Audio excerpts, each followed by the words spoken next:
and zooming back in. Not a top 25 matchup, but battle of the brands somewhat. We already kind of did that with Michigan versus Oklahoma. This time it's an in-conference foe, and that's the Nebraska Cornhuskers. The Wolverines are favored by -2.5 points. And again, we only like to talk about the lines because it gives us a decent indicator of what might happen this upcoming Saturday between the two. Michigan also at the moment has a 4-game winning streak. The Cornhuskers haven't beaten the Wolverines since 2013. There's a big gap in between there. Obviously, it's only recently 4 games because of, I think it was post 2020 when they started to actually play each other. Now it's kind of like an off and on series with the additions of the realignment that happened last season. Sherrod Moore goes in this game. Got a nice big win last week against Central Michigan. They're 2-1 after that. Their first loss was to Oklahoma, which we did already a pre-snap preview of, so we are kind of familiar so far with the Wolverines. They lost 24-13. OU did a really good job in not doing much, really, to be honest with you. It was kind of Chip Lindsey and his issues as the offensive coordinator so far this season, to be quite honest with you. But we'll talk about him in a little bit. Matt Rule, so far perfect here in 2025. Last week they beat Houston Christian 59-7. And then they had a big week 1 win, I guess, on a neutral site field, which was Arrowhead Stadium there in KC against Cincinnati. 20-17 was that results over the Bearcats. The big question here for us: will Michigan let Bryce Underwood cook? And will Chip Lindsey set up his young quarterback for success? The Michigan Wolverines, we think here at Your Sports Outpost, have the number 15th best offensive line in the country, as they've been doing a decent job in protecting Bryce Underwood, only allowing him to go down in the pocket 3 times so far this season.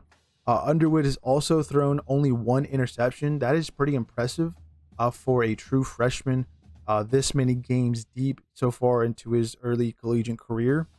He also has 2 passing touchdowns with 628 passing yards behind that. Decent, again, efficiency in pass completions with a 57.5% pass completion there. 7.8 on average when he releases it out of his hands. That is something that's kind of up to Chip Lindsey, to be quite honest with you. But also maybe it's the fact that Bryce Underwood wants to play it safe, doesn't want to lose his job so far, again, early in his collegiate career. So proving that he can protect the ball. And again, only 1 interception is, we just talked about Austin Simmons. He already thrown 4, but that's kind of a different type of offense and why he's having a high volume of turnovers there. And then 108 yards on the ground. He had a big touchdown this past weekend against the Chippewas, of why that number now has hit triple digits. But he is averaging 7.7 per carry when he decides to use his feet. And then there's 2 rushing touchdowns, which again, he got 1 this past weekend. They just need to set him up for success. We're going to talk about that more towards the end of this, the reason why he's going to be set up for success. But Chip Lindsey just needs to have him get the early game jitters out on the road. Let him take some deep shots. We saw that in the second half against Oklahoma. He started, not, I want to say to come alive, but to start to gain some proper confidence that I don't think he was allowed that really have again there in Norman. Another big thing is, like, why are we not setting him up for success in the play action? Pound the freaking rock. Again, you have the number 15th best offensive line probably in the country. I know there's going to be some issues going into this game. We'll talk about that in the injury section. But pound the freaking rock. Set up your young quarterback for success with some play action. It's simple as that. And you guys, we got to talk about the other guy, and that is Dylan Raiola. Is he just average against good teams? Didn't have the greatest outing against Cincinnati, to be quite honest with you. I know he didn't give up an interception. He went 33 for 42, 243 in passing yards. Pretty good completion percentage, But that's what I'm saying. Is he kind of average against teams because he's going to take the safer option? 78.6% there against the Bearcats in week 1. He only averaged 5.8 yards per completion. That is like what are we running the ball here with the passing game over there for Nebraska? I think playing it a little bit too safe for a sophomore quarterback. To be quite honest with you, 2 touchdowns for him as well. One thing that was really alarming when I was looking at Raiola's stats, he hasn't thrown a completed pass past 24 yards. What is going what did he do last week against Houston Christian?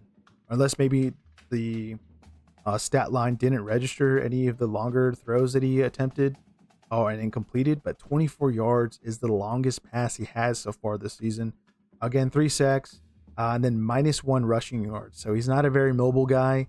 Maybe again playing it a little too safe there for him, and maybe we also see him be average against, I think, a good defense in Michigan. The Wolverines are 93rd in the country on third down in defending, 43.48 chance of stopping a team on third down. That might be an area where Dylan Raiola and his mediocrity so far in 2025 can succeed. But again, that was mostly helped out because of Oklahoma. I think they did pretty decent in getting more than 50% of their third down conversions.